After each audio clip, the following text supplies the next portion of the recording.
Yeah, we're live. We are live. Welcome Sweet. to, what is this, episode 2 of the InfoSec to Insanity podcast, Yeah. right? All right. So what were you telling me? You were Yeah. telling me something. Mike, Oh, my Mike, you ADD still kicked there? in. Shit. Tell me what you were telling me, I'm man. still-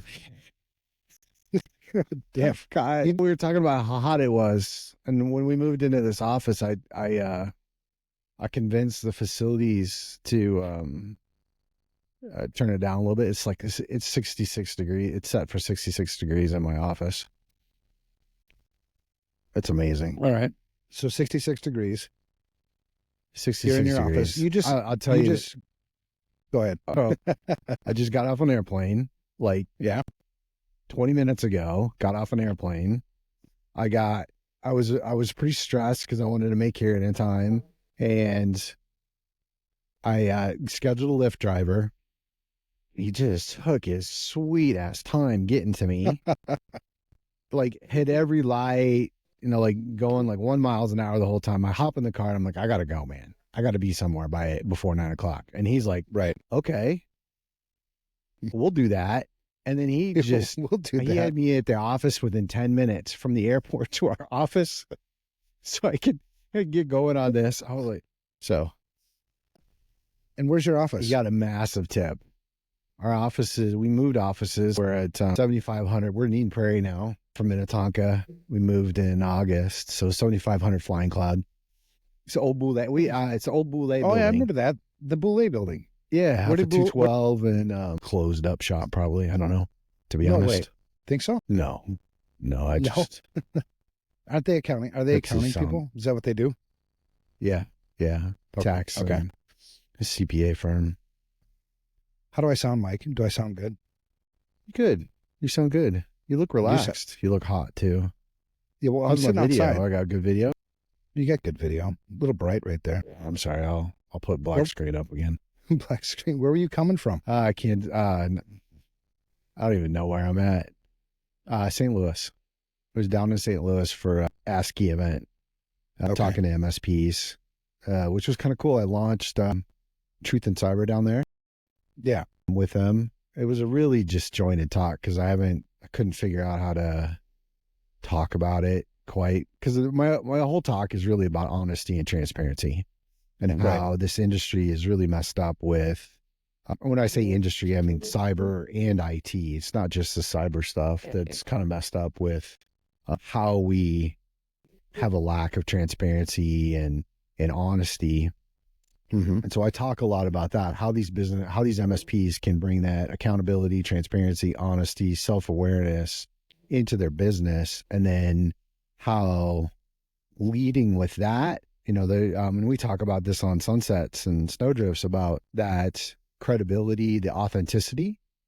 Yeah. Is when you can lead with that authenticity and then become a partner of that customer, then they want to do more with you. They want to work with you. They say good things about you. Right. And so usually that's the talk.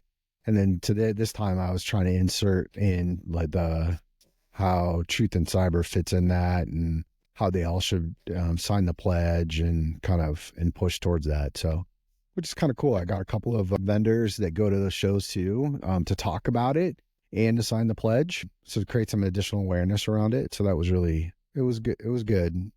I picked up a head cold, so I sound a little funny. But You always sounded funny to me, Mike. yeah, I appreciate that. It's good to see you, man. Yeah, it let's is. put it down here. I watched you and Ryan last week for a little bit. If you put it here, you can see my crotch. This isn't cool. Yeah. No. Yeah. You're kind of fuzzy for me. No, it's not. I'm fuzzy for you? No. Yeah, you're fuzzy. There. I can't How's see that? you very well. Does that look better when I put the head towel here? Well, the towel looks better. You look relaxed, like you're man spreading, you're kicking back. Well, that's kind of the point, man. The point, it's supposed to be like a, relaxed talk. It's supposed to be an authentic. And that's one of the reasons why I love having you here on the show. So tell me, for the people that don't know you, Yes, I sir. know you because you've been down here with me. We've hung out lots of times. Tell people who you are. Well, my name is Michael Sean Kennedy. What was the middle Born name? August. Sean. Michael Sean. All right. Yeah, there's only three people that call me Michael Sean. That's Mrs. K, and they're all three. Well, one's a Mrs. Dill, my sister, my mom, and my. But I've been in technology IT for since the '90s, the mid '90s. So whatever that math is. How old are you? 50. I just turned 50 a month ago. So was it right out of? Well, happy birthday. Well, thank you. High school. Well, there were some other things. There's some other events that I had to resolve before I could get into life. I'm still resolving my events. Mine's that everything's been expunged for years, so I'm pretty lucky. Yeah. No, I didn't go. I've never been to college. I just got into. I fell into tech. I gave a talk recently, and I was talking about it was a non-traditional path into technology or IT and security.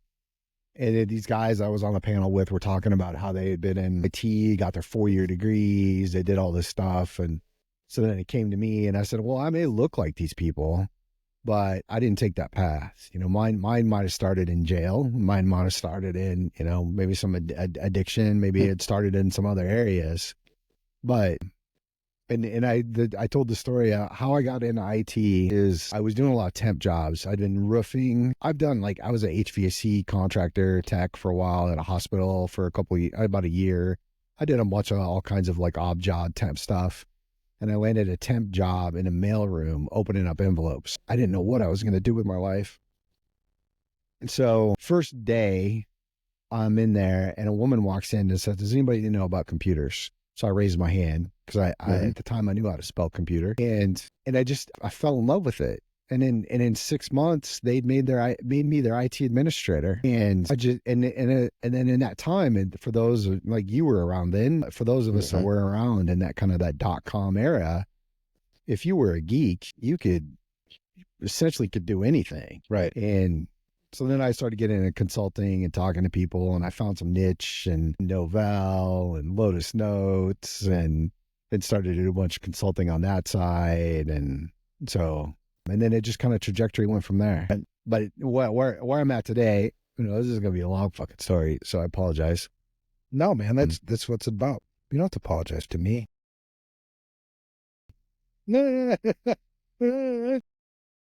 I got mine distracted again. So what happened, I did a lot of consulting around town, a lot of IT jobs, and I just kept accelerating it more and more. Ended up at United Health Group or Optum for 16 years and really figured 16 years? Or 16 years. What did that do to your mental health? 16 years at Optum is a long time, man. It is a long time. Well, so there's a couple of caveats to that. It's at the end it destroyed it, but I started there when there was 30,000 employees, and I know that that number because I used to spam email them every month. That was my job, was to police dial-up internets. At the time, I had a program I ran that identified that we could save around $10 million if we moved everybody off of dial-up internet and ISDN lines on a broadband. So yeah. I ran a program to do that, and when I left, it was 350,000. So through that 16 years, I'm a relationship guy.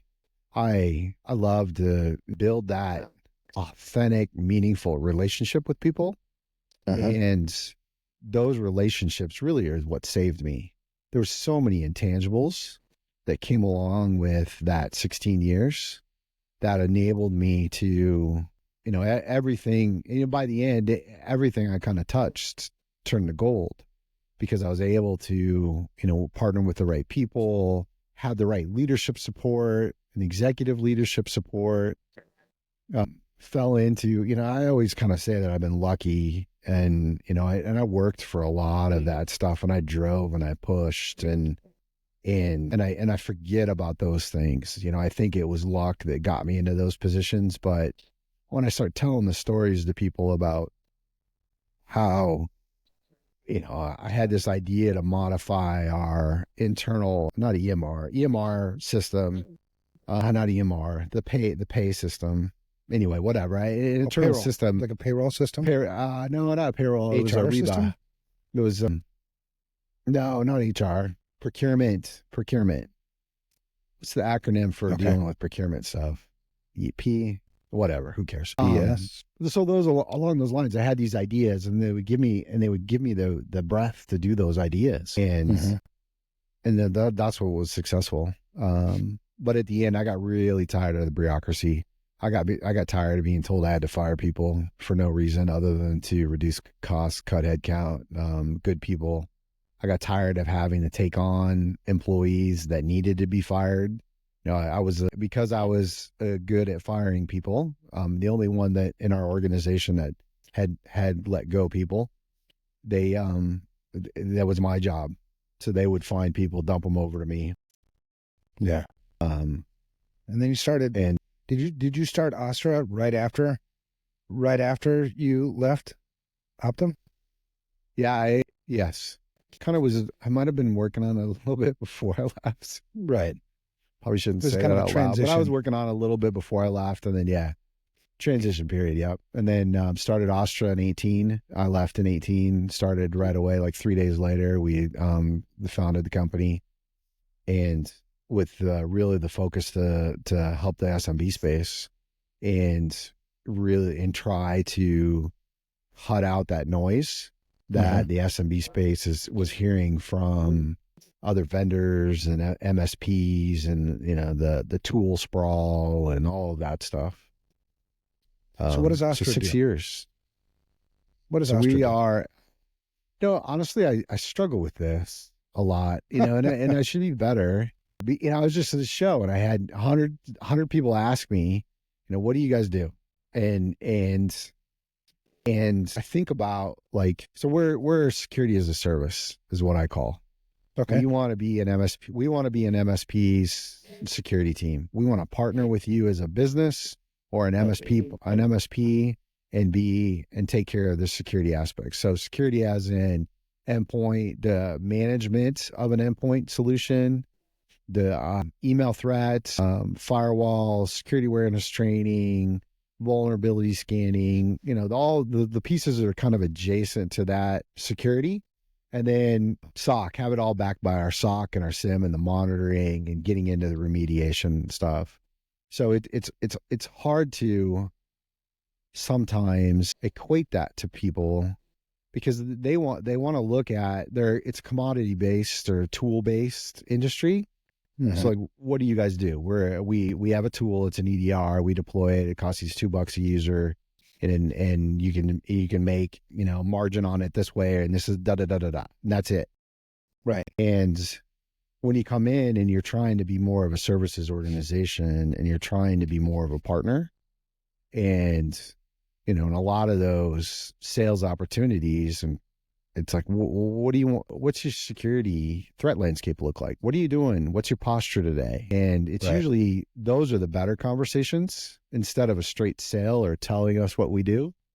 Right. So your target market is the MSPs. Yes, a mid-market, direct, and MSP channel partners. Yep. Okay, and then you handle the security for the customer on behalf of the MSP kind of thing. All right. That's cool. I like that. Yeah. Well, welcome, Mike. It's good to see your face. Yeah. You go back. You go back a ways. Yeah, we do. I think you've had a rough week, yeah? Yeah, I'm a little fried. I'm a little too, my ADD's going. I'm a little, so. Do you, I'll calm down in about a half an hour. Yeah, well, half hour's fine. Do you have, you drink coffee or anything? Yeah. I haven't had any in a while, though. Energy drinks? Do you do those? Yeah. I haven't had any of those in a while either. It's been about 6 hours since I had my last caffeine intake. I like this version of Mike. This is awesome. So lit up like a Christmas tree, ready to go. Yeah. One of the things, I caught, the first podcast, the first episode, we had a power outage here. Oh yeah. Like 20 minutes before the podcast was meant to go live. We kind of hit the time, but so tonight, 30 minutes ago, the power goes out. Oh no shit. And I'm in the bathroom. I'm actually going to the bathroom and the power goes out. I'm like, are you freaking kidding me? So I started moving things and then I'm like, moved it back. So I'm kind of in this place right now, which is good enough. What else was I thinking about? Oh, went to Metallica last Sunday. Yeah, how was that? Metallica in Mexico City is like, it's, I don't even know how to explain it, man. It was awesome. We went with five, so it was 5 people that went. I think the funniest thing, we left on Sunday morning, kind of roamed around Mexico City, didn't get in too much trouble, went to the concert, got done with the concert at about 12:30 at night, and then took a taxi back to the hotel, slept for like 4 hours, got up, took a flight back here to Puerto Vallarta. Oh, wow. It was a rough go of it. So the taxi didn't have enough space for all of us. So we put Ryan in the trunk. I have pictures of Ryan in the trunk. Nice. Yeah. Oh, he's the smallest. He should fit in the trunk. And sometimes he kind of deserves it. You know what I mean? Yeah. He talks a lot, you know, so when you put him in the trunk, you don't hear him. He's just chatter he wasn't chattering from the trunk. He didn't have the seat popped down or anything. No. We didn't have the seat popped down because we had 3 big guys in the back. I was sitting in the front seat, the taxi driver, and then Ryan in the trunk. Every time we went over a bump, hey guys, watch it. You kind of hear it muffled out of the trunk. Oh, poor Ryan. Yeah. No, not poor Ryan. Yeah. You know he had it coming. No. You know he had it coming. Yeah. You know Ryan well enough to know that once in a while he could use some humble pie. Yeah. Right? So you got some humble Get pie. stuck in a trunk. And then for me, like Friday, so Thursday we did the podcast. Friday, we went for a kind of a long walk. Have you ever had gout? No. What I've seen, I've heard, I've had friends who've had it. Yeah. So I got gout. I'm like, Friday. Oh, my God. So I was hoping it was going to be okay by Sunday. And then it wasn't. But I still had to go to the concert. T-shirts were really, really cheap. What do you call them? Like the memorabilia ones with the stuff on it. There was 250 pesos, 250 pesos each, which is like $13. I know. About like 8 of them. Do you want one? You buy a case of those and bring those up and sell them. Do you want one? No, I'm good. Why? You don't like Metallica? My wife, Jill's. Oh, yeah, I love Metallica. Jill was a big hair band. Monsters of Rock, White Snake, those guys. Why don't you want my Metallica? But why don't you want my Metallica? Yeah, why don't you want my Metallica? I'll take one. It just feels imposing. I don't know. It feels imposing. You got to send me a shirt. You know what? You're one of those. Well, you give me shirts. You gave me a shirt last time I saw you. Yeah. I wore it. True. I'm not wearing it today. I should have worn it today. That would have been a good, what do you call that? Representation of your purpose. We could have twinned. I'm wearing it. You are wearing your shirt. So tell people about this purpose in life. I've been waiting. The Truth in Cyber Pledge. Tell people about it. Truth in Cyber? Yeah. Yeah, so the Truth in Cyber. And then we'll get to the topic, I promise. Oh, okay. We have a topic. I'm fighting a little headache too, so you're pretty fuzzy. Is it just me? I think it's I don't know. You're streaming pretty fuzzy. I am streaming fuzzy. You're like this. You're like a being on the screen. A being or a bean? A being. B-E-I-N-G. All right. A being. You can see your outline and your. Oh, I see that. Yeah, what is with that? All right. While you figure it out, I'll talk about Truth in Cyber. Kill some time. Talk about Truth in Cyber, man. So when I was talking about the transparency and the honesty, it's funny. We always have our best ideas in the shower. And so I was having a shower one day and I was thinking about transparency, and I just gotten off a call with somebody and they were talking about how they were being lied to, and they were going through their product stack, and so I was just getting angry about the lack of transparency. And I thought to myself that we need a pledge, like the 1% pledge, or like stay safe online. At the time, CISA hadn't come out with their stuff. This was a couple of years ago, the Secure by Design pledge that they have.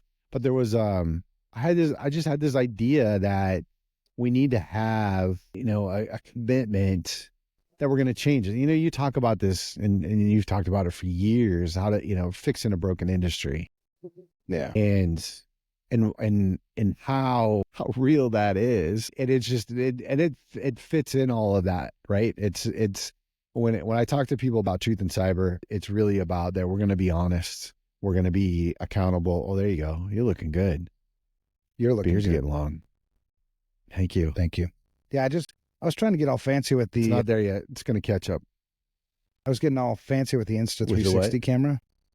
The Insta360. I have a Osbot, tiny, the AI. So truth in cyber really is just an industry pledge that will be honest, transparent, accountable, and self-aware in our space. And my goal is to get enough kind of visibility and proliferation, or I can't say the word, a visibility around it, that we're able to start doing something with it, that we have badges, we have some stickers, we have some t-shirts around, I signed the pledge.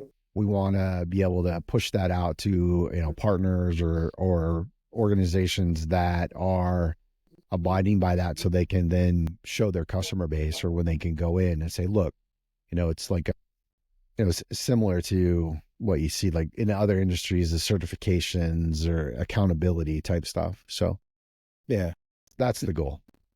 Now, is there anything, because you just started it, right? So it's not, you're probably, you're probably learning a little bit. We launched it. I mean, it's something we've been working on for about a year, trying to figure out what to really do with it. And I'm definitely open to anybody's ideas.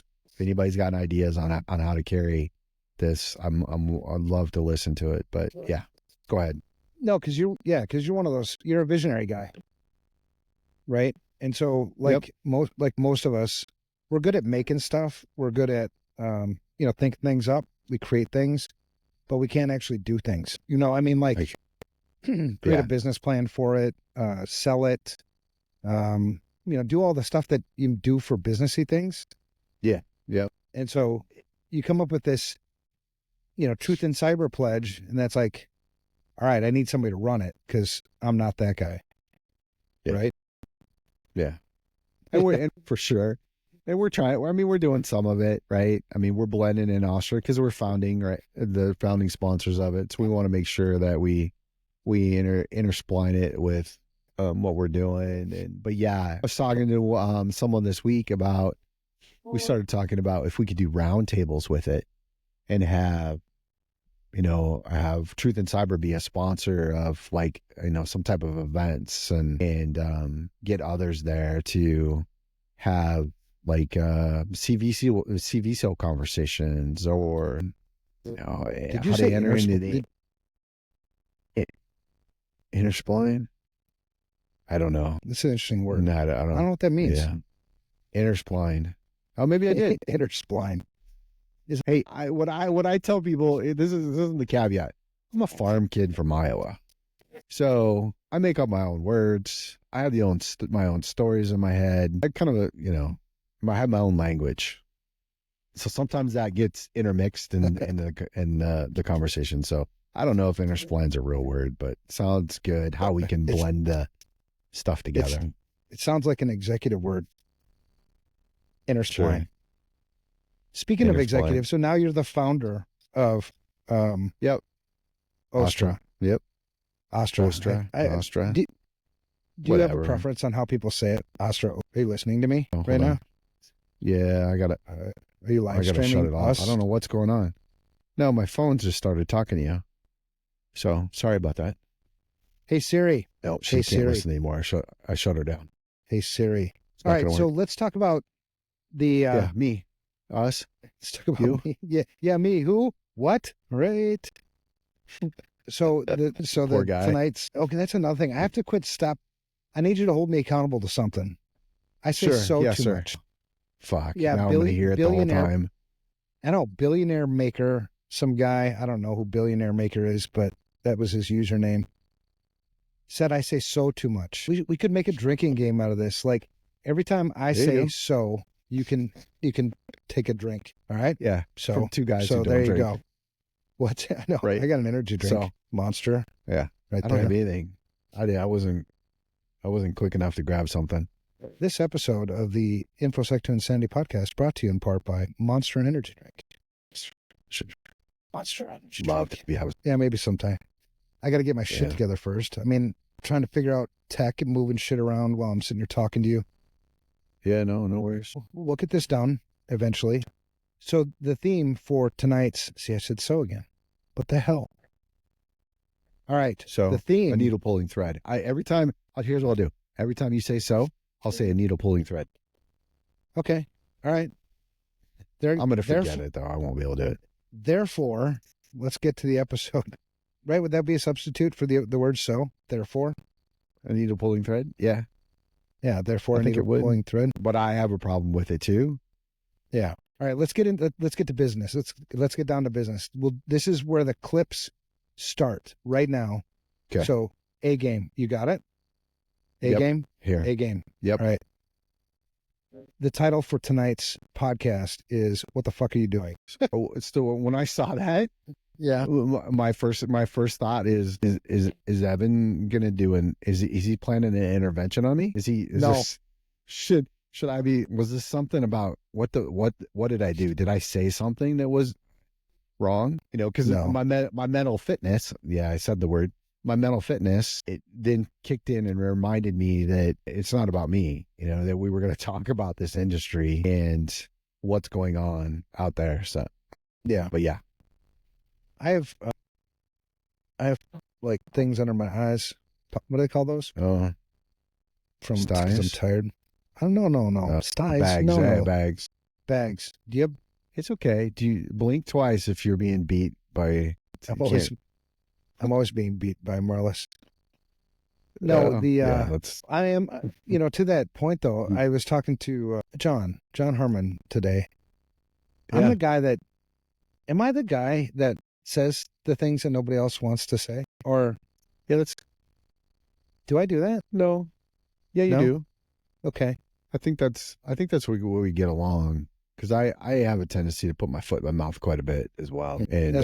So I say the things that nobody else wants to say, but I put my foot into my mouth too. No, I say that when I refer to the putting my foot in my mouth is saying the things that maybe I shouldn't be saying in the timely fashion, right? That I say them. Well, sometimes you see things. Do you remember Bozeman? Yes, I do remember Bozeman. Yeah, what happened at Bozeman? In particular, what are you referring to? Somebody asked a very kind, polite question about MSPs, and I said they were all a bunch of fucking idiots. All right. And then all of them. No. And we need to have a conversation with them. You were speaking in generalities right there. I have met a few MSPs who, speaking of that, I had a meeting yesterday with one of the Security Studio partners. He was an MSP and stopped selling products, went totally product agnostic like FR Secure, and only does information security services. And he's killing it. Oh, wow. Yeah. That's pretty cool, right? His name is Lyle. That is Shout really out to cool. Lyle. Yeah, that is really cool. Well, and it's such a needed market right now for those consulting services. That's really what people are begging for. What I see is those partnerships. Well, the truth of the matter is information security is a service industry. It's not a product industry. Mm-hmm. You would use the products to serve your customers, but at the end of the day, it is a service industry. What people need is information security leadership, and they're not getting it. No. Especially the SMB market. Yeah. All right. So can you think of it? It's hard for them. Well, that's the benefit of the CISOs. Oh, sorry. We're going to talk over each other probably. Sorry. No, that's okay. No, go ahead. Go ahead. No, you go ahead. I was going to say this is the where the benefit of the vCISO comes in, that you can get that consultant with that industry experience, with that knowledge, who's in that agnostic space, that can help you, and it's not going to cost you an arm and a leg. And if you do it right, you're going to not have 500 tools that you just bought and can't afford a consultant. Right. So when you talk about, see, I just said so. Where were you, man? Need to pull. Yeah. All right. I was looking at I was looking at. Yeah, there's a hurricane coming. It's that way. Oh yeah. It's that way.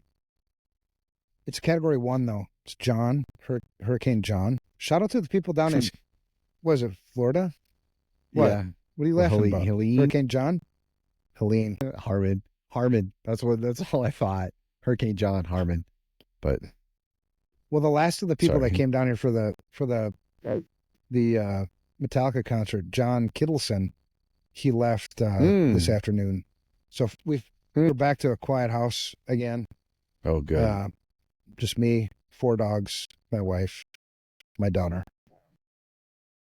All right. So one of the things about what the fuck are you doing? How many times have you ever had in your own experience those times where it's like, what the fuck are you doing?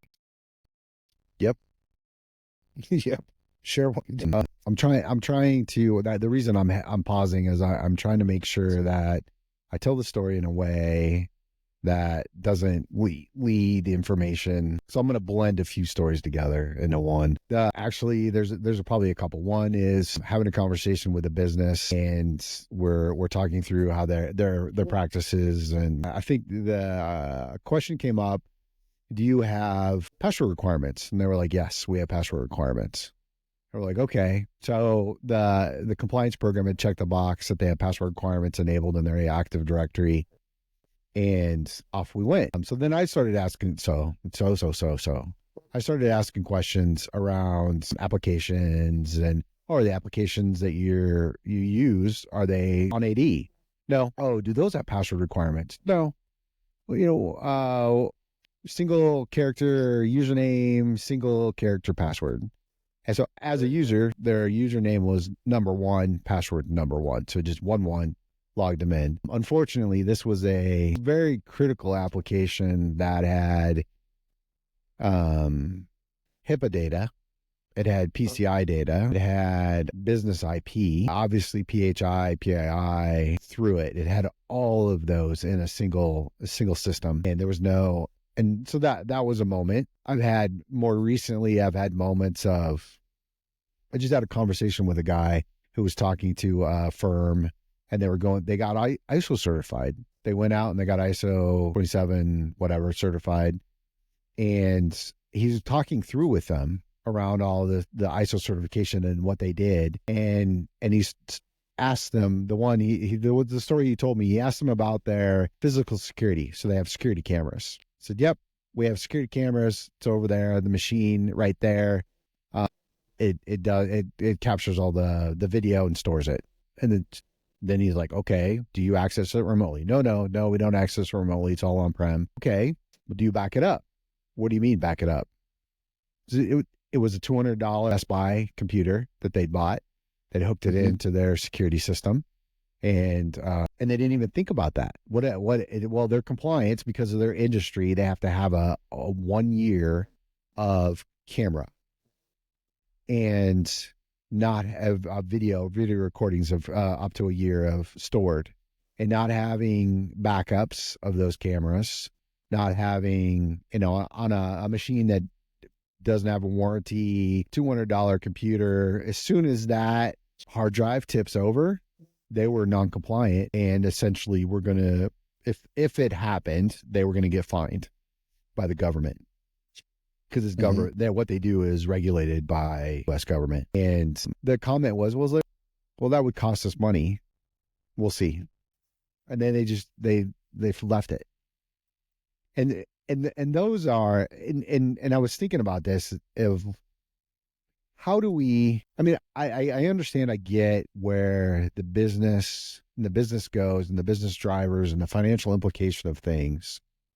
But there are simple things that you could do. A zip drive. Remember the old zip drive? Stick a zip drive in it and back it up to that. Or whatever. Instead of just ignoring it. It feels like a lot of times where it becomes overwhelming and too much, so everybody just sticks their head in the ostrich. They do the ostrich mentality. Stick their head in the sand. It's not going to happen to me.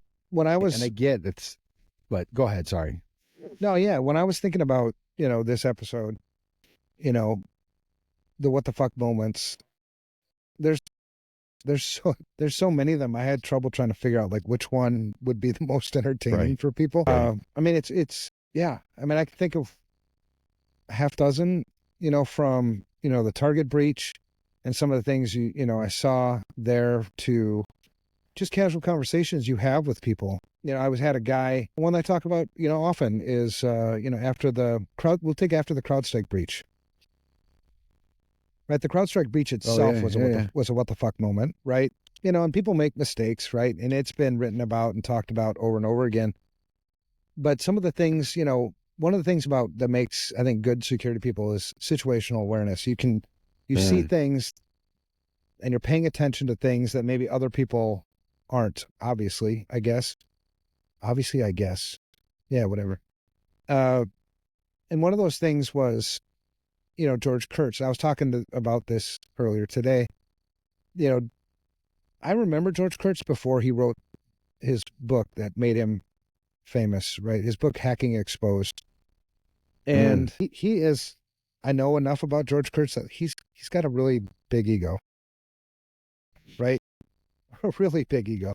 And he also is, and he, I don't care. I'm going to say it. He has the traits of a narcissist, right? The traits of a narcissist are, one of the tells of a narcissist is lack of empathy. Yeah. Right. And so after the incident that happened, the big one, two things I noticed in his announcement, one was there was no apology and there was no empathy. Right. So somebody who has empathy would have been, I apologize. Those people that are trapped in the airports were trying to get home, all the disruption, blah, blah, blah, blah, blah. Yeah. And the second thing was when he said this wasn't a security incident. And I was like, what the fuck? That was a what the fuck moment for me. Like, the hell, it ain't a security incident. Expand on that for me a little bit, because I struggle with that. Yeah, as security versus an application. So I was talking about this earlier this week with someone. So I always break it down to the fundamentals and try to make it as simple as possible. So you have events, incidents, and a breach. What's the difference? Mm-hmm. An event is just something that happened. There's events happening all the time, all around you. An incident is an event that's a potential negative consequence. That's an incident. Something that has a negative or a bad something associated with it. There's a consequence to it. Right. And then a breach is, and I mean, it's the same as what's in the dictionary. A breach is you've compromised or exploited or gotten past a level or some set of controls. So if I got through your firewall, that's a breach. If I got through your, login page, that's a breach. So an event is just shit that happens. An incident is something that has a bad consequence, has a consequence associated with it. And then a breach is you got past a control, right? Some level of defense. And so from an incident perspective, for us, right, it goes back to the basics, man. And when we did CISSP or whatever way back when, it's confidentiality, integrity, and availability. Well, if I can't get to my shit, there's an availability problem. We've got an incident. Yep. And so, I was like, integrity. Man, how could you not call this an incident? And then on the non-apology side, there were some people that came to his defense because I'd publicly stated this. Well, he was probably advised by legal counsel not to apologize for liability purposes. I'm like, that's a shitty reason to not apologize when it's already obvious that you were the cause of the event, right? If anything, when you have your first response to an incident, you have an opportunity to control the narrative. It's a narrow window, and there was an opportunity there to show empathy, to, accountability. Well, and yeah, I mean, and then so you fast forward to today, and CrowdStrike was, giving testimony at Congress, and they're apologizing up and down. Well, no, Kurtz wasn't though. No, it wasn't Kurtz. Yeah. It was what's his face. But you see these those to me, those are what the fuck moments. Like, what the fuck are you doing?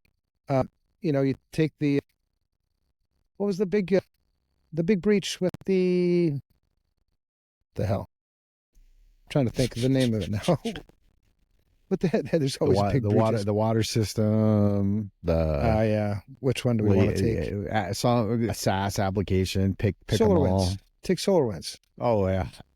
SolarWinds was another one where, and like I say, it's not obvious for a lot of people, but you know, when you watch the events unfold and when they're giving the Senate testimony and you've got Kevin Mandia, George Kurtz, whatever the president of Microsoft is, like Brad Peterson maybe, and the new CEO for SolarWinds are all giving testimony in this, you know, Senator Wyden out of Oregon made a really cool observation. And he was dead on. He said, you know, people said that this attack, you know, if you were hit with it, you couldn't mitigate it. And then he pointed out, well, the IRS did.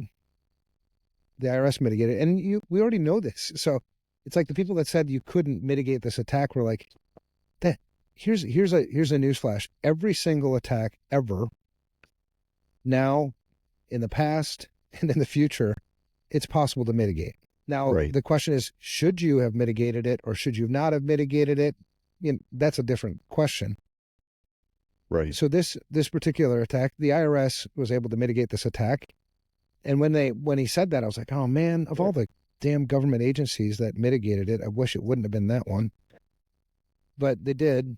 And they did it because they were blocking egress on the firewall. Right. So, you know, the SolarWinds server couldn't talk. There was no command and control, right? Correct. Yep. And so you backplay this. There's two what the fucks here. One, what the fuck is, the way we originally found out about the attack was FireEye had some of their proprietary penetration testing and other tools, their tools stolen, exfiltrated, right? That's how we found out about the attack. And the second what the, and I'll tell you why that's a what the fuck moment in a minute, but the other what the fuck moment was, you know, it's always been, you know, Wyden goes on to say, you know, Senator Wyden goes on to say, it's always been best practice when you install a firewall to block ingress, traffic coming in, and egress, traffic going out. And I've been a firewall guy. That's where I started, right? You know, I mean, I didn't start doing firewalls. It was the first jobs where I kind of got paid. The first paid job I got in this industry was cleaning boot sector viruses off of Windows 3 machines. What was your first job ever? Cashier. Third shift. Nice. Where'd you work? High school. Place called Food and Fuel. So gas station. I worked third shift. So it was like super, it was quiet in there, man. It was awesome. We would play baseball down the aisles of the store. Yeah. With ice cubes. You know, pitch and you play baseball. And then what'd you use for bats? 3 liter bottles. Yeah. And then is that 3 liters? Is that the big ones like this? Those are 3 liter or 1 liter, 2 liter, whatever those are. 2 liter. 2 liter. Okay. Yeah, I don't know. 2 liter. The big ones. Yeah, I think. Yeah. And then we sold kites. You know, like kites, the ones that you fly. Oh yeah. And so we'd go out. And not when I say we, I was the only one working third shift, but my friends would all come hang out with me. Right. And we'd drink the 3-2 beer because that's the beer that we sold. There was 3-2. Yeah. And we'd fly, once in a while we'd go out and fly kites out in the parking lot. Yeah, that was fun. All right, where was I going? Oh, first job. Yeah, and then, long story. So you talk about ADHD. Firewall configuration. Yep. Oh, yeah. Sorry. So this is the thing about how I got into this industry. I was always a hacker because one, I think mostly because I was an only child and I had ADHD, so I was always bored.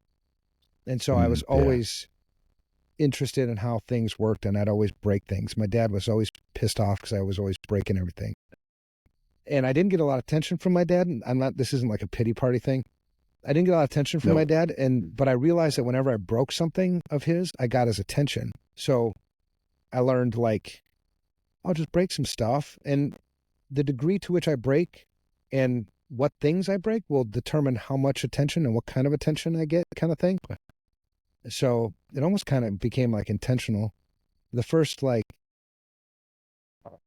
I kind of became known for back then amongst my little hacking peer group, my first felony was 14 years old, but that's also expunged. That wasn't hacking either. It's another story. But I made mine was 17, so I you beat took me a by a few years. I took a soldering. So I made a circuit board to multiplex analog telephone lines because all my buddies had 18.8 or 9.6 maybe.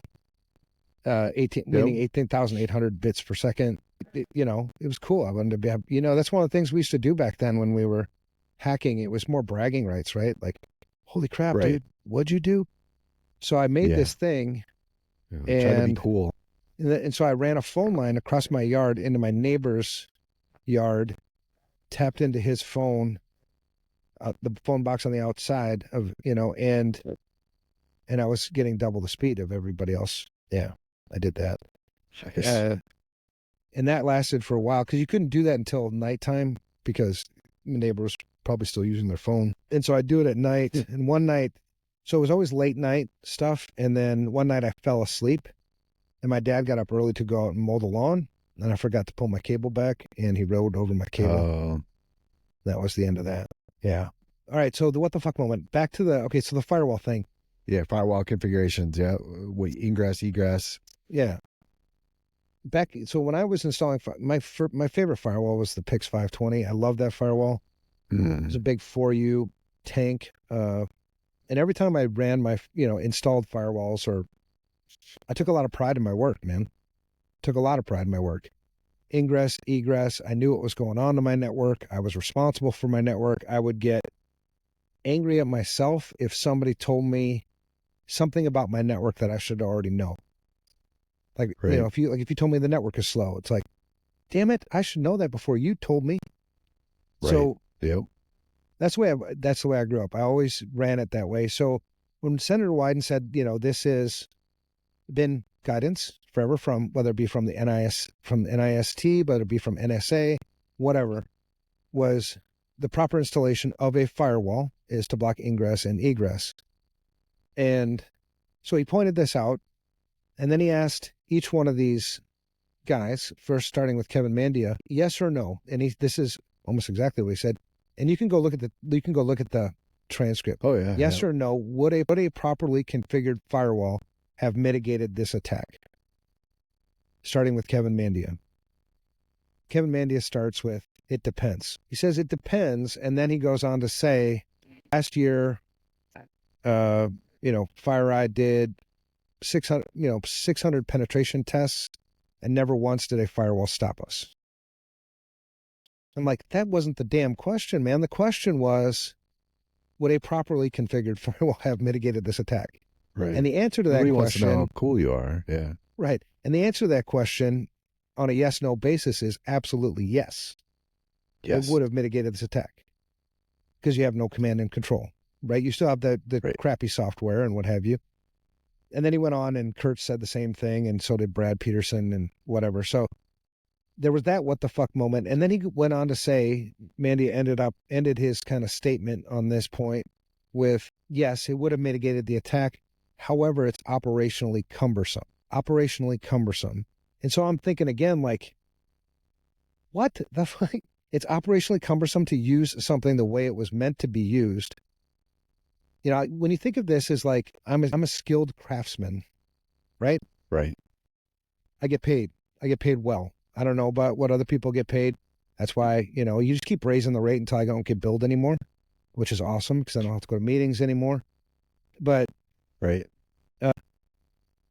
I take a lot of pride in my work, and I wonder, and everybody's got excuses, right? Everybody's got excuses. Well, the network's too complicated, or it's too much work, whatever. But is there any excuse for not doing something right? No, there's no excuse. I mean, you said it in the beginning, the IRS mitigated it. It can't be, I mean, it's not complicated if the IRS can mitigate it. Right. And this is where, I struggle sometimes, but none of our customers were impacted by that. And we have multiple MSPs and customers with SolarWind environment in, a properly configured Ostra firewall that had egress protection in place for them, specifically around this. None of these guys had an incident. Right. They were all fine. not one single one. But you know, and I will tell you, it's not hard. It's Right. Well, and a lot of times I think people get overwhelmed and they don't know where to start, right? So if you think about all the traffic flows on your network, if you started right. your network configurations and started the architecture with a shitty, Yeah, but you don't even have to go that far when you talk about your network. We're just talking right, about egress, right? right, right. But I think one I of the don't things care that that people, I don't but I don't care if my PC talks to my printer. I mean, I do, but I care if when that traffic comes in, I care what traffic goes back out and who it goes to. And I want to right, make sure it goes to. It's the same like sorry, this is something for me, and I don't usually talk about it very much, but this topic is very passionate for me because I was extremely livid and pissed at how this was handled, and feel exactly the same way you do about it. That see, this is why I wanted anyway, to, in the absence of caffeine, I figured we would just plant this seed in you, brother. I knew I was going to poke the bear. Yeah, let's get going on this because yeah, this leads me to the other what the fuck moment, and this is like the importance of, again, going back to situational awareness, understanding what's going on. Because if you caught the first part where I said the way we became aware of this breach was because somebody had stolen FireEye's proprietary hacking tools. right. So what does that tell Well, you about FireEye's egress filtering on their fucking firewall? nope. Well, no, obviously, yeah. But then also the other pieces that came along with that was the finger pointing, right? The finger pointing that everybody said, FireEye, FireEye, FireEye, FireEye, they're the problem. Well, Yeah. was it really FireEye or was it this other application? You know, they didn't have their stuff properly configured, but there was a system in this application. Yeah. And then the vultures were fucking insane. So anyway. There's so many of these moments. I think of like a survey that I saw once on LinkedIn, and it was the Cyber Security Hub or something like that. It put out this survey, and I've referenced this a lot, but it really bothers me because there was a survey and there was like 32,000 respondents, right? And most of this is security people. So if you do the math, you're talking probably 3 to 5% margin of error. And the question was, who's ultimately responsible for information security? And you had 4 options. The options were board of directors, CEO, CISO, and IT director or something like that. And only 23%, of us, me, you, us in this industry got it right. The right answer is the CEO. I'm sorry, the board of directors. The CEO, if there is no board of directors, or whoever's at the top of this thing. Yep. The top of the list, yep. Right. And so you go through these moments, right? And one of the purposes actually for this podcast is mental health, right?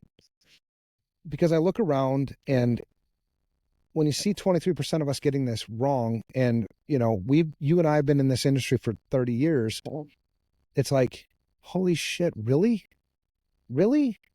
And then I begin to question myself, like, am I wrong? I mean, I've done this for a long time. I've been in a lot of places, done a lot of things, hacked a lot of things, been hacked a lot of times, been in court a lot of times, all this shit. And then you got to wonder, like, have I been doing this wrong? So then I was, I think one of those things that makes us, you and me, different is we spend a lot of time self-reflecting. We spend a lot of time with ourselves, questioning ourselves, hopefully in a healthy way. Like maybe, even if I've been in this industry 100 years, I still have to question myself. Am I doing this right? Is something off? So I invited some lawyer people. Are you communicating the right way? Yeah. Go ahead. Sorry. So I invited some lawyer people. I don't call them friends. I don't have any lawyer friends, just FYI. I know a lot of lawyers, and a lot of lawyers have paid me a lot of money, and I paid them a lot of money, and we get along. But I wanted to know from their perspective. Lawyer friends, so they're you have lawyer good friends. Some lawyers are good guys. Yeah, friends. But Who's public defenders who hate the system. Public defenders. Who was I talking to? I was teaching a class on Monday night, and I was asking, I'm trying to get to know people because I like to this is a relational business, right?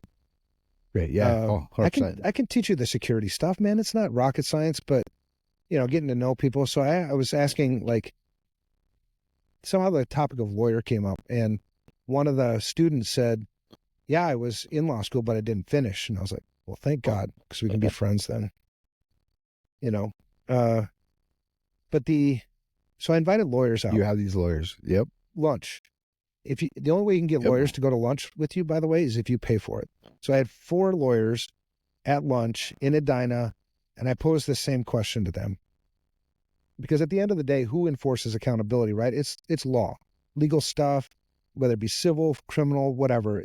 That's where it's got to start, right? Or, administrative law where you're pushing it through compliance, regulation, whatever. So I asked them the same question, and without hesitation, all 4 of them, the board of directors. And I was like, well, what the fuck? So then the next question was, if it's the board of directors, why don't we hold them accountable? I've been involved in 3 derivative actions. Derivative actions are when there's a lawsuit in a public company where the shareholders file suit against the board of directors. That's what happened in the Target breach. That's where I was working. Right.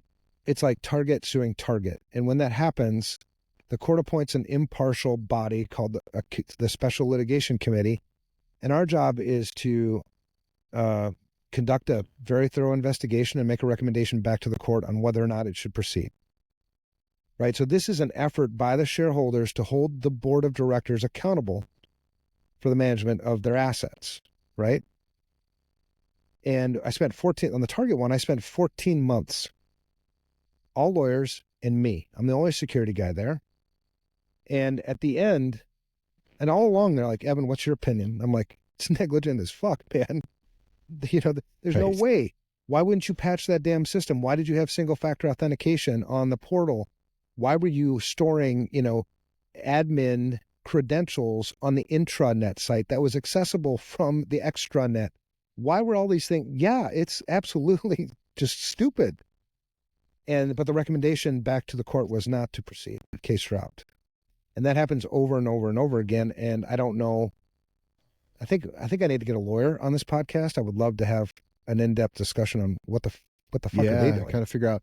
Well, it's also kind of figuring out why that, because what you see, and you'll see it not right away, but you'll see it in a few months. There'll be an executive change inside the business. But you're right, that the board, you don't switch out board or the directors of the board. They're still getting their money and their advisory and all those things.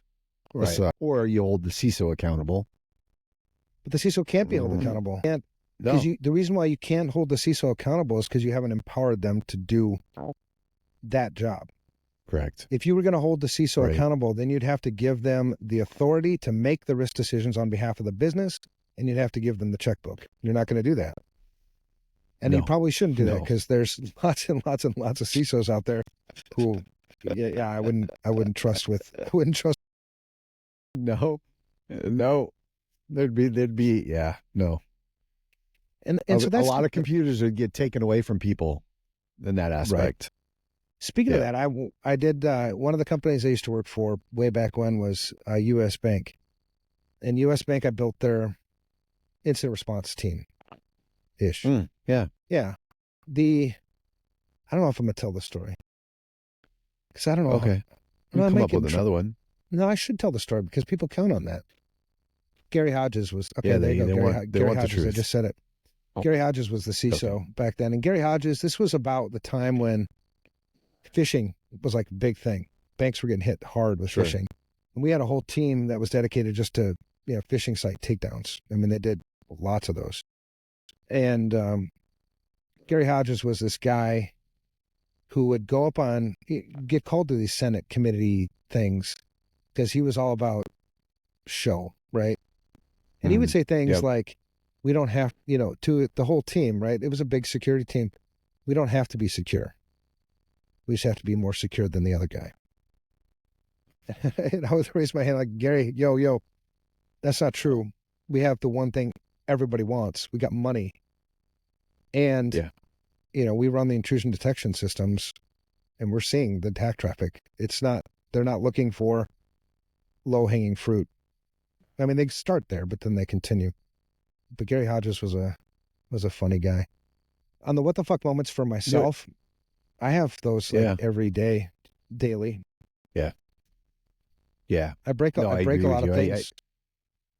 In the you kind of touch on it a little bit of the ego too. That's where a lot of like the major stuff that I've seen, the biggest glaring pieces are the ego, the breaches that I've come across where, no, it doesn't matter to us. You don't understand. We're smart enough. We know better. It's not going to happen. You can't touch our stuff. You can't put that kind of control over or security. And then a month later, they're in the middle of a breach. Somebody clicked on something who also had local admin and is domain admin and a backup for the legal team. It has full access to everything. Yeah, but you get two sides. It feels like to me there's two sides. You have the people that are their ego is so big that they know more than everybody else. And then you have the people that are so lost. Oh shit, my camera's going to take over. That are so lost that they don't catch into that, and they just ignore it. It's the apathy side of things. And I don't how do we change? I mean, the ego side, you just got to browbeat people or be smarter or listen or let them fail. They have to be in that pain. To me, it feels like, but the individuals that are in that apathy, that it's, my data's already stolen. It doesn't matter. The one I talked about earlier, the ISO certification, the compliance, and they're not doing backups. How do we educate them enough that they understand the importance? How, as an industry or individuals, when we're talking to them, we put it in a language that they understand instead of them assuming it's just another expense that they have to pay for that they're never going to see any return on. That's where I kind of sit. I sit in that. I don't. Well, we keep doing the best we can, trying to change the message to resonate with people as best we can. But at the end of the day, psychologically, people only change for two reasons. They change because they see a benefit in it for themselves. So if I do these things, I will make $1 million. Right. Or, so that's one reason, right? They have to see the benefit. The other is it hurts. It hurts too much. Yeah, pain. Consequences. My dad, growing up, I grew up in a military Marine. My dad was a 20-year Marine. And he drilled it into me that poor choices have consequences. And I'm not saving you from them. Right. And thankfully he didn't, because I see a lot of parents, but it's still the same psychology, right? I see a lot of parents bailing their kids out. And then they complain about why their kids are misbehaving. Well, they need to suffer the consequences. Right. They got, there's another what the fuck moment. Like, really? Let them, I have a friend, he's a Sikh friend of mine, and we have a lot of, personal conversations, because I care more about the person actually than I do about job shit. And he was talking to me about his son, and his son is making a lot of really poor choices. He's like 19, maybe 20. And his son has now been charged with his first crime. He broke the law. And so, he's like, so we're trying to find a lawyer for him, and, all this, whatever. And, we don't want this to ruin his life. And the reason why he's telling me this is because, he knows my background, and he wanted to know what I think. And so I told him. Yeah. And it goes back to those things like being the person that's willing to say the thing that nobody else wants to say, but for the right reasons, right? So I told him, put him in jail. Keep him in jail until it hurts.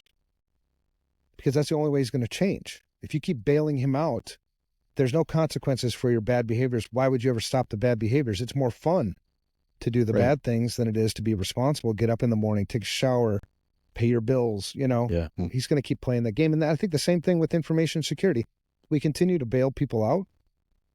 Yeah. You know, you have a big breach, for instance, you know, any one of the big breaches, pick one. Nobody actually feels the pain. What they do is we distribute the pain amongst a large population.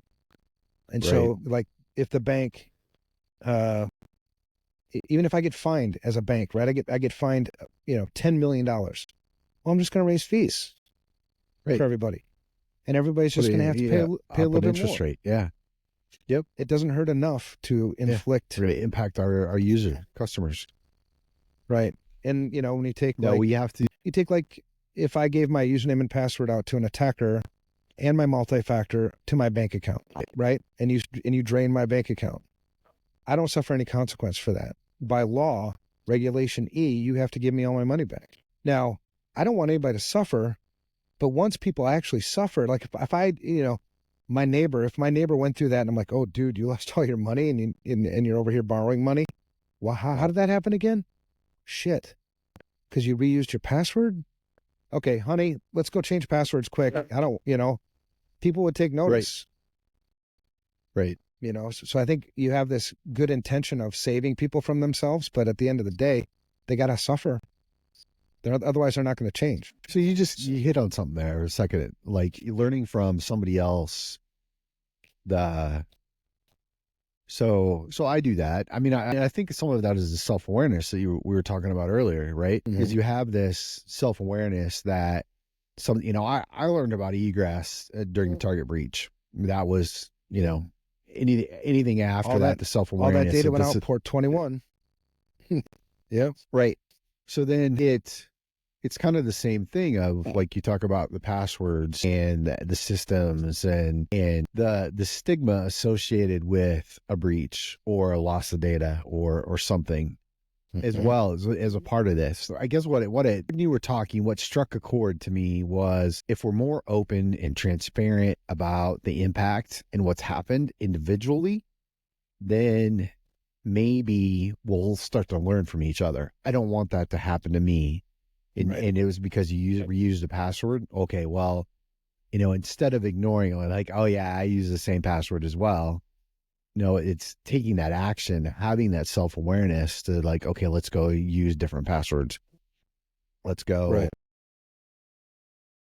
But again, that's one of those what the fuck moments too. Like, you know, I know someone that had an email compromise with a password that's shared, and the lack of prioritization in that breach was just appalling.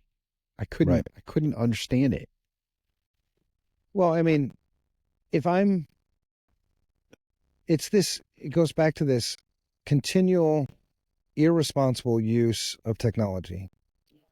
Yeah. We just keep doing it and keep doing it and keep doing it. And when I say we, I'm saying us as a collective, because, and the part that pisses me off isn't just you know, the theoretical you that keep buying more stuff and putting it into your, you know, networks or your homes, but that stuff affects me too.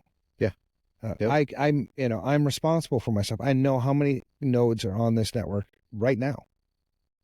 I know things are locked down. There is egress filtering on my network. And so I do these responsible things, but then my neighbor does the irresponsible things. He drives up costs. You know, he makes himself a target, which, you know, I mean, it's just, we're all kind of got to share this thing. We got this big ass community we call the internet. And I don't like paying for other people's mistakes. I don't, you know, I mean, it takes a lot of work to do things the right way. And so you take asset management, for instance. There's another piece, like, what the fuck? Yeah. How many organizations, you know, over the years, you know, I've consulted, I don't know how many, I never kept count, but it's got to be many hundreds of organizations. And I can count on one hand the number of organizations that had an asset management program that I would call prudent, meaning not negligent. Right. A handful. So when did these things change? And that's part of this, you know, this podcast is there's lots and lots and lots and lots of what the fuck moments. And most of the what the fuck moments that I cause myself are honestly, I seem to some of my friends and some of the people that work with me that I'm kind of a renegade, but if you think about it, there's always boundaries to what I'm doing. There's some logic there. You may not see it, but I don't do super reckless things, really. So there's most of my what the fuck moments are, like I went down, my wife asked me to organize the garage. I'm like, okay, I'm going to go down and You're organize. really choppy all of a sudden. You've been really choppy all this. You're really choppy all of a sudden. Sorry. Yeah. No, it's not me. I'm perfect. I'm beautiful. You are beautiful. I was going to say that myself. There you go. It's all right, Mexico. I just want to make sure everybody's. Oh yeah. Sorry. Well, I don't know some what Starlink. Can you put on some? Well, I might do that. Elon I mean, going.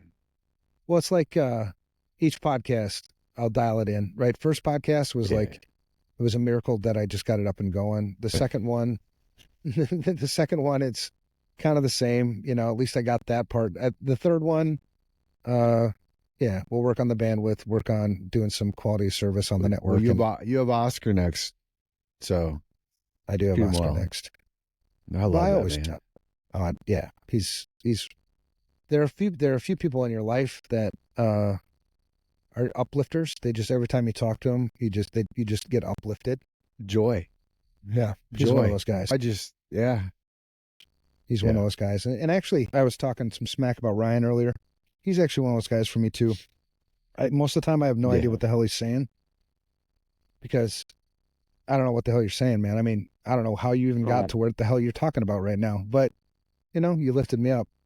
But those what the fuck moments, like I'll go down to the garage. My wife will say, I'm on my way with the intention of organizing the garage. I'll come back upstairs, I don't know, 3 hours later, maybe 4 hours later. And my wife will ask me, so how did it go? I'm like, how did what go? She's like, the garage. I'm like, shit, I never even made it to the garage. Those are the common what the fuck moments for me. Like, oh yeah, I have a lot of those. I have a lot of those too. I disappear, or I think it's, and Jill and I talk about it sometimes. I think it's my ADD because it's not outward ADD. It's all inside here, and I have like conversations and stories and thoughts and ideas and it's just 100 miles an hour inside this brain, and so trying to get that stuff shut off because I did the same thing. I found myself in the garage the other day. A guy called me at 7:30, talked to him for maybe 15 minutes, checked in on him, how he was doing, life, whatnot. And then all of a sudden I'm walking into the house at 9 o'clock. I don't know what happened between 7:45 and 9 o'clock. Right. No idea. Yeah. I was in the garage though. And Jill's like, oh, you've been in the garage. What have you been doing out there? I went down. I actually made it back out and look. I actually made it to the garage, grabbed my welding equipment, started doing welding. I got hot, went into my office, grabbed an energy drink, and then, my computer's here. Sat down, started doing some work on Project Broken Mirror, and then I was like, oh shit, I was welding. Went back out, welded, and then I got tired. So then in that bottom bedroom, I took a nap, and then I came up, and then Morales asked me how the garage went. Where were you? Yeah. All right. So lots of what the fuck moments. What do you think what do you think? Because I mean, if we sat here and thought about it, we could talk for days about all the what the fuck moments. I have so many. Like I said, that was one of the problems I had in preparing for this particular episode was which one do I choose? I mean, holy crap, there's so many. And I didn't. What am I? Oh, go ahead. Sorry. No, I was going to tell you one of my favorite ones was I used to do corporate real estate projects. So we did all the low voltage and the circuits and the network installations and whatnot. And we did decoms. So when we'd leave out of a massive building, we'd decommission it. And they had specific parameters. I don't know if you've ever done like cable decom, but at least the tenant has specific requirements from the building or the facilities or whoever that owns it on what they can and can't do. And I remember they had a project, it was all orchestrated. I had a team on site doing all these different things. And we were wrapping up. I think we were in the last literally maybe 45 minutes of work that needed to be done. And I just gotten off a call with the techs on site and leadership, some of the leadership on the team, and we had our direction. We were wrapping up closing. About 3 minutes later, I get a phone call from somebody, and I don't remember who the individual was, but it was a tech. And he asked me a question. He's like, "Hey, what are you guys doing with all this low voltage?" Because they wanted the copper, right? Because all the low voltage wiring, all the cabling is copper. And he's like, "What are you guys going to do with this?" And I'm like, "Oh, we're just." I'd gotten things mixed up, and I said, "Oh, we're nothing. We're going to dispose of it." Well, so can we have it? Can we pull it out? And I'm like, "Yeah, go ahead, pull out whatever you want." So they started ripping out, and these were massive IDF closets. I'm talking probably 600-800 ports, a dual, right, with voice, so dual data with voice, punch down blocks, panels, patch panels, the works. Network equipment was out, 2 post rack, and they just. Tech, they want the cabling, so they're going to go recycle it. They just rip everything off the punch down blocks. And about 5 minutes after that, my phone rings. It's my lead tech. And he's like, "What the fuck did you do?" And I'm like, "What are you talking about?" He's like, "Why are these guys pulling out the cabling?" And I'm like, "What do you mean? Why are they pulling out these fuckers? I stopped them. Why are they pulling out the cabling? Did you tell them they could pull out the cabling?" And I'm like, "Oh shit." It just hit me like a ton of bricks. And I was like, "Shit, can you have them stop?" Okay, stopped them. So we got to put all this back. And I'm like, "Yeah, you guys got to do it for me. You got to put all this back. You got to." And so they had to go, and we're talking like 500-600 ports. They had to go and re-terminate all of those. But the unfortunate piece is that it wasn't really labeled properly because it was installed, but in a pinch by a vendor that didn't label it. So they had to go around and they had to test and tone it all. So I'm going to keep saying so. So fuck whoever said we can't say so. It's billionaire maker. He's going to be so pissed. He's not going to make us into a billionaire. No, that's fine. Yeah, I was dreaming, man. I don't really want to be a billionaire. No, shit. You and I suck with money. No. What are you going to do? What would you do, Mike, if somebody gave you $1 billion? I would buy the largest tract of land I could. Yeah. And I would remove all technology from that tract of land. All right. And I would make it a dark place where there was no lights at night and whatnot, and no technology, and I would live there. Nice. So I had to have these techs work through. They were supposed to be done. They were on the road. They were getting ready to go on the road back home. I had to have them get hotels. I had to have them work through the weekend. We were doing final walkthroughs with the landlord to hand this off on Monday, and they had to cram all this in this weekend. And when you talk about it, what the fuck, that's probably one of my biggest. And I know there's a friend of a guy on LinkedIn, and he comments sometimes on Ostra stuff and how we're progressing, and he knows. And one of the last times we joked about it, like I think it was the anniversary of Ostra that we had this year, a 6-year anniversary or something, and we joke around about that moment and how those guys stepped up and covered my ass. I mean, I paid. I put together the budget. I took care of it. I paid everybody, but it was, a waste of money to the company. It was a waste of a bunch of people's time. That's probably one of my bigger career what the fucks. Well, and so you have these what the fucks, like, so you had that career what the fuck, which is, just a simple mistake. You have the what the fucks, like I mentioned with the SolarWinds breach, which are more like manipulative what the fucks, like you're what the fucking to take advantage of somebody else. Honestly, I mean, why would you answer it that way?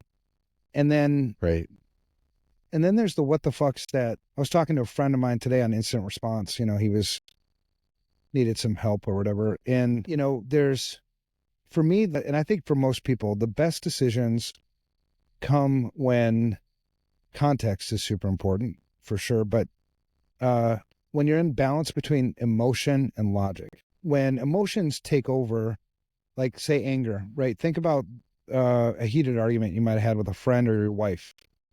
You make really shitty choices, right? You say things. Big time. You say things that you regret, It's all heat of the moment stuff. And then when logic creeps its way back in, that's when you realize, oh my God, what did I just do? Same thing happens with people. You look at, take George Floyd, for instance, the George Floyd riots, where we're from. Logically, it doesn't make sense to destroy neighborhoods when you're upset with the police. But I also don't know what it's like to be them in that situation. No. But that's all driven by emotions. We see incident responses a lot of times where people panic. They're afraid. They make just and I think there's lots of what the fuck moments that come from those where I've walked into an incident response and been like, what the fuck are you guys doing? Because when you're not emotionally attached and in the shit like that, it's easier for you to take this logical approach. From a customer perspective, how often do they buy things, do things where there's fear involved? They say fear, uncertainty, and doubt, right? That's how they sell things. Yep. But fear is like fear is like a really big one. And it's not always the fear of like, if I don't do this thing, the attackers are going to take all my shit. There's also this intense fear of missing out where everybody else bought this blah, blah, blah, blah, blah. Well, shit, I need the blah, blah, blah, blah, blah. Well, yeah. Do you know what the blah, blah, blah, blah, blah is? No, but everybody else has it. Oh, yeah. It's like, it's $100,000. Yeah, but everybody else has it. What does it do? I don't know, but everybody else has it. Do you know how to use it? I don't know, but everybody else. And it's just like this fear of missing out. I mean, you're going to have the iPhone 16 released. Is that released yet? I think it's coming this month or soon. Yeah, I don't know. I'm not good at that stuff yet. But, when do we let go of this? What's actually true with this fear of missing out, what you're actually missing out on is what the fear of missing out is bringing. You know what I mean? Like, if I didn't buy those new technologies, if I didn't buy more gadgets and wadgets to play with, what's a wadget? That's cool. Widgets, gadgets. Oh, yeah. I got it wrong. Wabbits. I call it gadgets and wadgets. It's widgets and gadgets. It's intersplined together. Widget gadgets and stuff. Widgets. And I think the older we get, because that's why you would take the $1 billion and go buy a place to get away, because what really matters in life isn't having your head buried in a damn computer all the time. Nope. You're not missing out on anything, right? This social media thing. Oh my God, I better check my Twitter. How many tweets? How many likes did I get on my last whatever? None of that shit matters. Honestly, not at the expense of your wife, your kids, nature. So I think the what the fucks are the what the fuck of people taking advantage of other people, right? Lots of those what the fucks. You have the what the fucks where you just make mistakes. And then you have the what the fucks of you let emotion get the best of you. Everything you buy, every single thing, if you wanted to be fiduciarily financially responsible with your company's money, which that's the whole purpose they're in business, is to make money. Correct. If you wanted to be responsible, then you would use logic to justify every purchase you made. Yeah. Instead of the being cool, the feelings. Yeah. Yeah. No, I agree with you. The ego thing. Yeah, that's a whole nother. It's funny. My wife, I did it. Noticed. Go ahead. Because I had a whole bunch of security guys down here. Yeah, a whole bunch of security guys down here, and we're all sitting around, and it's always cool to get her perspective on, what we look like. And she's like, you guys just sit around and try to one up each other on your stories. And I was like, yeah, but you notice me, right? I just sit there. I do. I sit there and I take it in. And then when I do say something, like, I'm not going to out Sean Riley because he's going to be a guest in like number 7 or something. But I just outed him, so whatever. I'm listening to these guys because if you get Ryan, Sean Riley, and anybody in a room together, it's just like, I don't know what the hell's going on. It's crazy. Right. And I'll just listen. I'm usually like playing a game on my phone while they're talking. And then I'll stick my head up. This is what I did. I stick my head up and they're like, what? I go, what you just said is bullshit. Because one of them claimed that they, something about hacking, TLS 1.3 or something like that, and how they did it. And I was like, bullshit. You didn't do that. He's like, well, yeah, I did. And I'm like, okay, tell me how you did it. And he goes, and I'm like, dude, no. There's one thing you don't do, and that's, there's lies of omission, lies of commission, and you just Commission. you done just commissioned a lie right there. Commissioned a lie. Yep. But I get how that happens. When you get a bunch of people in a room together, yeah, you get caught up in it. You start getting caught up in it, and you want to fit in. Yeah. I notice that sometimes too when I start talking to people and they start talking about history and background and their skill, and I got to throw in the little piece here and there, but then at the same time it's like it's okay. I'm a farm kid from Iowa, man. Well, I've been working hard on trying to identify, because posturing to a point is actually really beneficial, because when you're working with people, there's 3 things you really need to have, I think, and it's trust, credibility, and likability. Yep. And so in order for me to to appear credible to you, I have to have enough experience, things to make me credible with you. And right. I try to notice, like, talk about, yeah, I try to get to the point where I feel like I've established that credibility, and then just shut up. Right. Everything else you're just piling on and now because I think a lot of times the way it's perceived by your audience, whoever you're talking to, is it's intimidating. You become intimidating. They're like, oh my God, I could never do all those things. It's like, you absolutely can. Spend 30 years and you'll figure it out. Not always intimidating too. It's just like, it's the same thing, the same reaction that you and I have about people that go on and on and on, and just that chatter about, well, I did this and I did that and I've done this and we're going to go here and do this and this. And it's just like, okay, enough. Great. You're super cool and you're doing really cool things. See, I'll talk to you later. The one thing, there's a little theme that I've been kind of paying attention to in some of this stuff around self-awareness and taking that inventory of, as individuals, to and I have a tendency to overthink everything, but when we can take a step back and look at, because I get a lot. I met with somebody the other day, and they were introduced as that they had a lot of horsepower. They were all like Harvard and MIT people, and so whoever, and it was like, conversation was, whoever you're going to bring to meet with them, they're expecting a lot of horsepower. So then I had a lot of self-doubt. I was thinking to myself, oh my gosh, I'm not going to be able to, I don't have a 4-year degree. I don't know what reticent means. I don't know how to use it in a sentence, or whatever it is. So it's in that moment, kind of taking that self-reflection and being comfortable with no, who cares? I'm me. I'll show up. And then if it works, it works. It doesn't. And it's the same kind of thing when I get into those moments and I feel like I'm spending too much time talking about, I did this and I did that, and oh, look at how cool we are. It's, having those friendships, it's having people that will put you in your place. And fortunately, I have a good group of friends that will very instantly remind me to shut the fuck up and move on. But so that kind of that theme, it feels like, is how do we as an industry, and how do we kind of, because that's the same thing when we talk about FireEye. If they would have self-reflected and looked at it, same thing with CrowdStrike. If they would have self-reflected and had awareness that, we actually fucked up a whole bunch of shit for a lot of people. I ate it, and I'm sorry. And we're going to do everything we fucking can to fix it. And we're going to do everything we can to try to not do this. And we're going to work with the industry.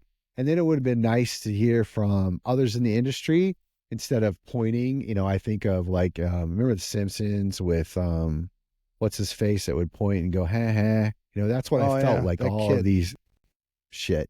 That's what I felt with all these other vendors that are out there, that they're doing is right. Come to us. We weren't a problem. We don't do it that way. Right. So anyway, yeah, that was, yeah. No, dude, I totally agree with you.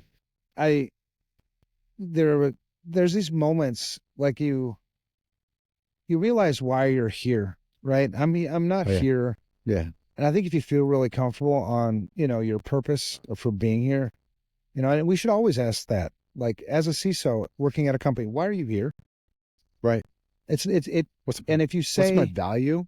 And if you say it's to protect the company's data, and you leave it at There's that, a tool for that.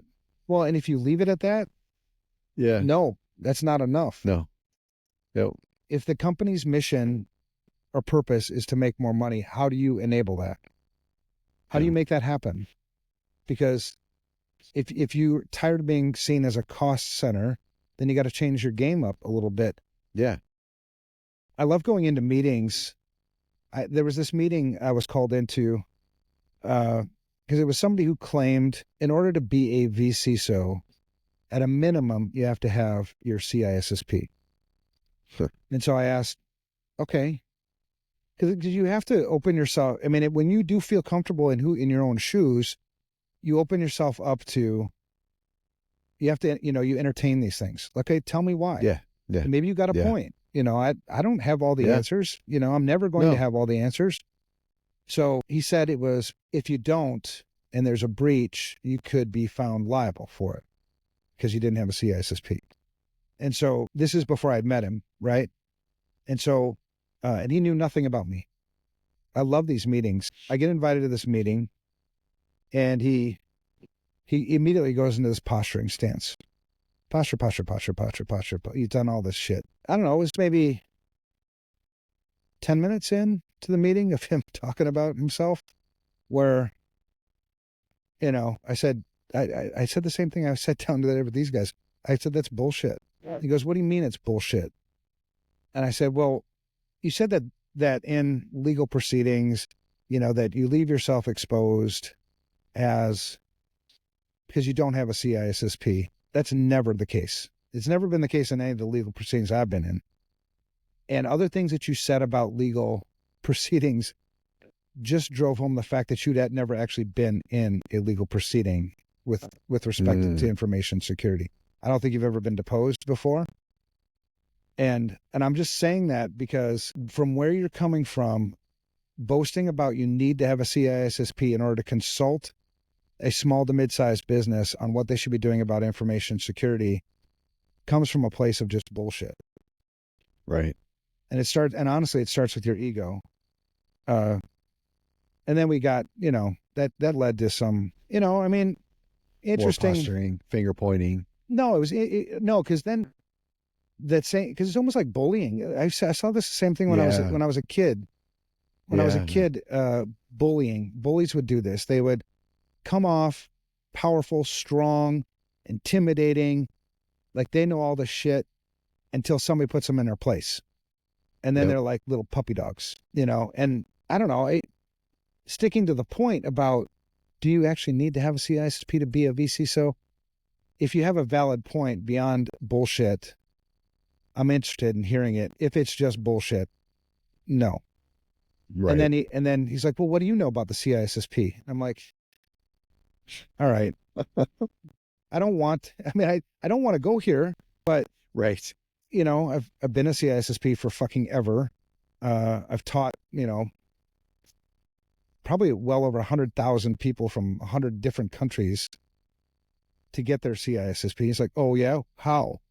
I'm like, just fucking Google CISSP mentor program, man. I'm not into this shit about posturing. At some point you just got to understand, whatever. So it was really frustrating. And at the end of the day, it ended up being just a complete waste of time. And so I think there's also obviously those what the fuck moments, but I think for the most part, it seems like in small to mid-sized businesses, I think they're confused. I think their heads buried in the sand a lot. I think they need people to show compassion. They need people to, I've started like, have you ever heard security people call users stupid? Nobody does that in front of me anymore because I get really, really angry. Really angry because they're not fucking stupid. If you're having problems, take a CISO's job. Your job is to consult the business to make good information security risk decisions and then implement those risk decisions. So if they're not getting what you're saying, trust me, they're not purposely making shitty risk decisions. Nobody does that, not unless you're suicidal, right? Or whatever. So they make these risk decisions based on your consulting. And if they're making stupid risk decisions, what does that tell you about your consulting? So who's stupid? You, the consultant. Yeah. So right. You're not educating them right. Yep. And you know, on the likability side, like if I call users stupid, how likely are they to listen to my advice when I tell them to change their passwords and what have you? Yeah. I mean, I got it. I may have to admit this. I mean, I've called users stupid in the past. Well, there are stupid users, but but it's not so much that they're stupid. But it gets back to your point. It's stupid practices, or it's the negligence. It's the stupid marketing teams, right? That drive.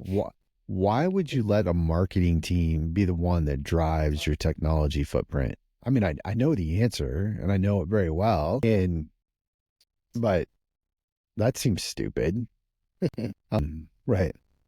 Well, I think, and from a user standpoint, let's say they make a mistake, there's a breach, they don't suffer any consequences. So again, is it really stupid? Or when we put controls in place that make, add steps to their work, that get in the way, that make them less efficient, when lots of people are bonused, they get bonuses, they get incentives, they get promotions based on how well they do their jobs.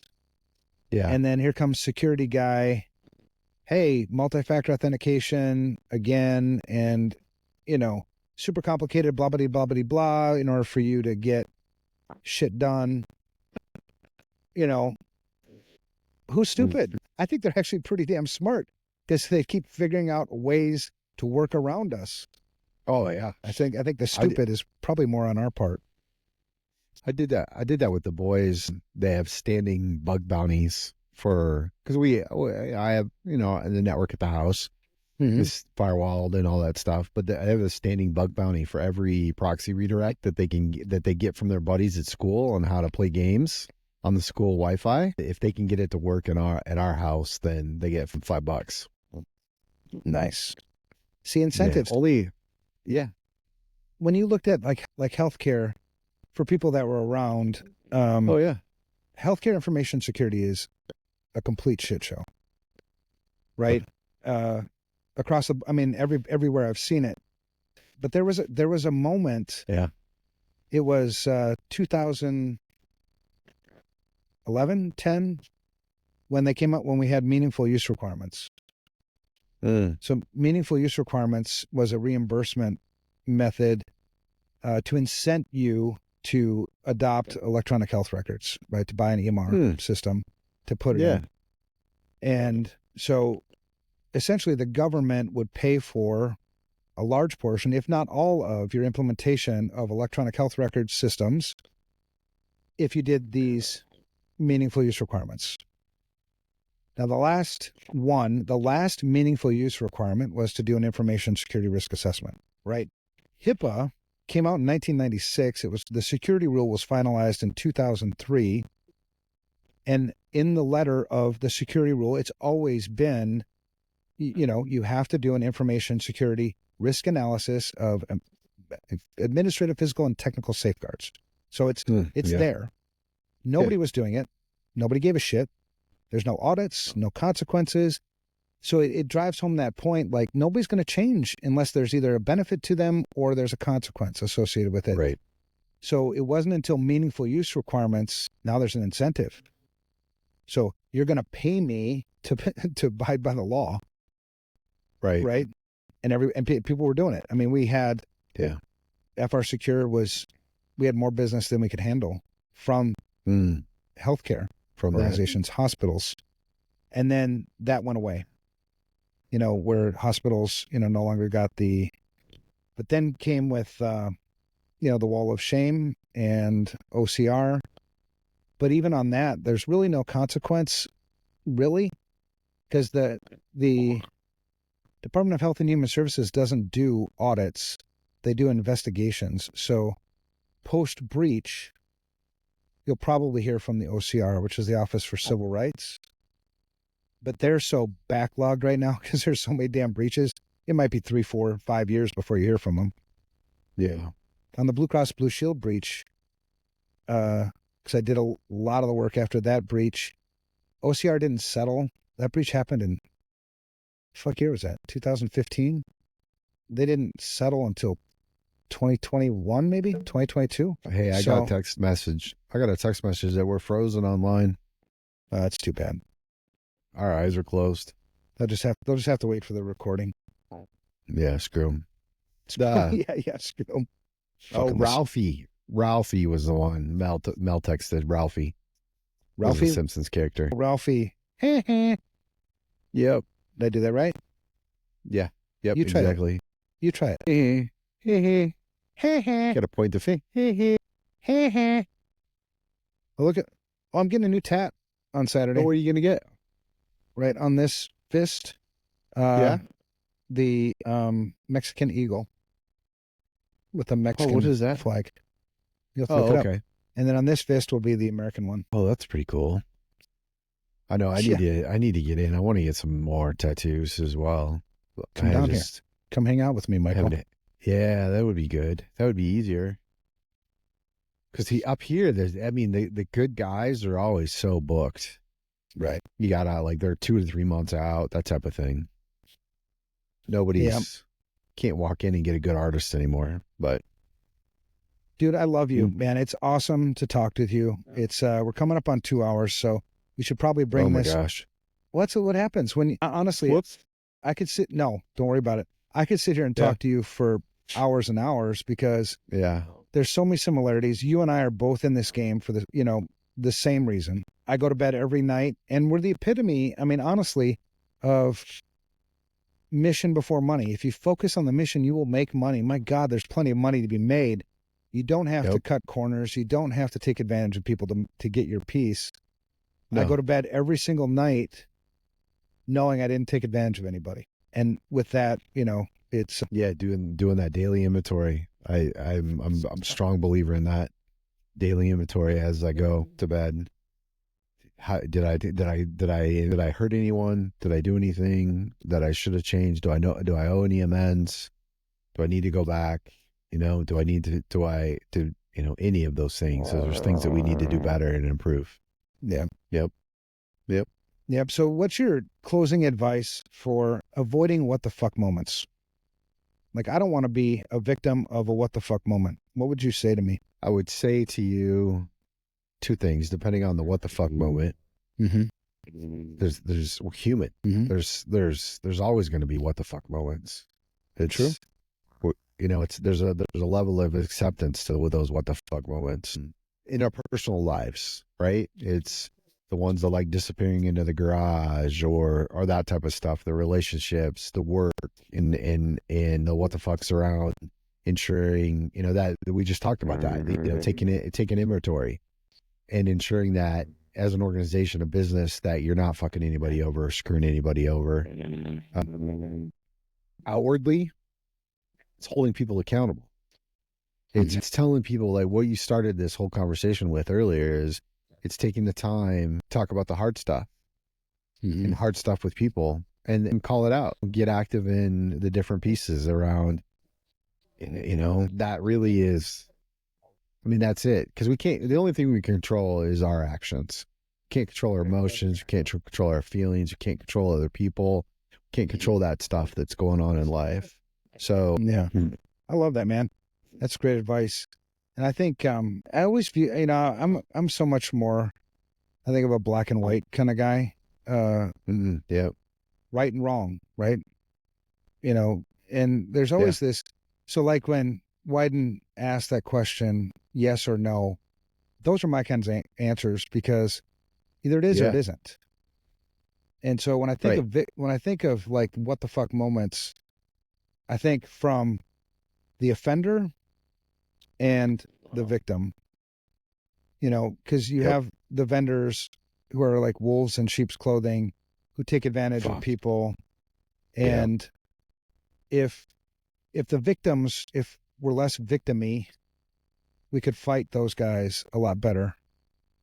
Right? Because if you focus on the victim, because you're right, we're all going to make mistakes. That's never the point. The point is never risk elimination. It's risk management. It's never perfection. Correct.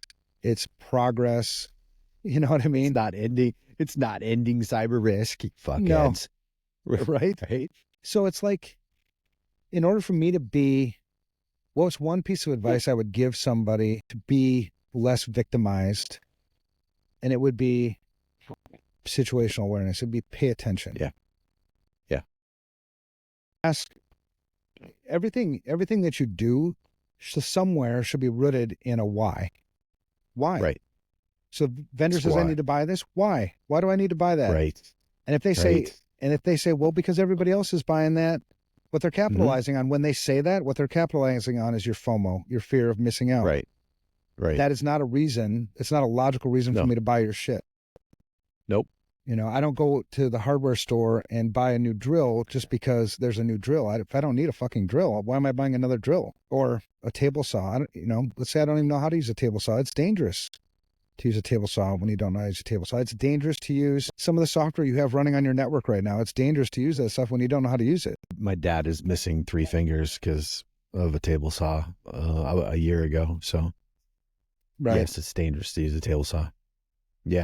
Well, I agree. I agree with you. And I think when you talk about like the victim and the self-awareness, it's also really important about the stigma around being a victim and getting rid of that, the victim shaming, and the stigma around, because because you're right. If we have a mistake, the what the fucks, they happen, we take that inventory, we're aware. We're not going to make that same mistake again, or we're going to avoid it the next time. But then what happens is you get into this victim shaming, and because of the stigma around it, you clicked on it, you gave up your credentials, you bought gift cards, you gave $4,000 away, you impacted this, whatever it is. You answered the phone, and you had it was Microsoft telling you had a virus on your computer, and you fell for it, and you paid them $300. That shit happens, and it happens to everybody. Yeah. And we have to, not victim shame, and we have to take away the stigma, because then it adopts more of that awareness, and we can talk about it more as a culture or a group, and individually, and as a business as well. I love it. I love it, man. Yeah. And that's going to be we're going to have you back. I'm going to have you back. Okay. Because we need to talk about this, because we were going to talk about things that we can do to help the elderly. Yeah, that's right. And they suffer a lot from victim shaming, to the point where, I've read numerous stories of elderly people taking their own lives because they were a victim of a cyber attack. Yep. And why would they do that? Well, because they were shamed. Let's unpack that in a future episode, man. Yeah, for sure. Sweet. All right, brother. Thanks for having me. I love this. I love you too. Nice to see you. I love this too. Yeah, and I'll get the tech thing figured out, and it'll make even more enjoyable. I promise. Yeah. Sounds good. I enjoy just talking to you. Who cares about them? I do too. Get some sleep, brother. We'll catch up. Yeah, we'll do. Yep. All right. Sounds good. See ya.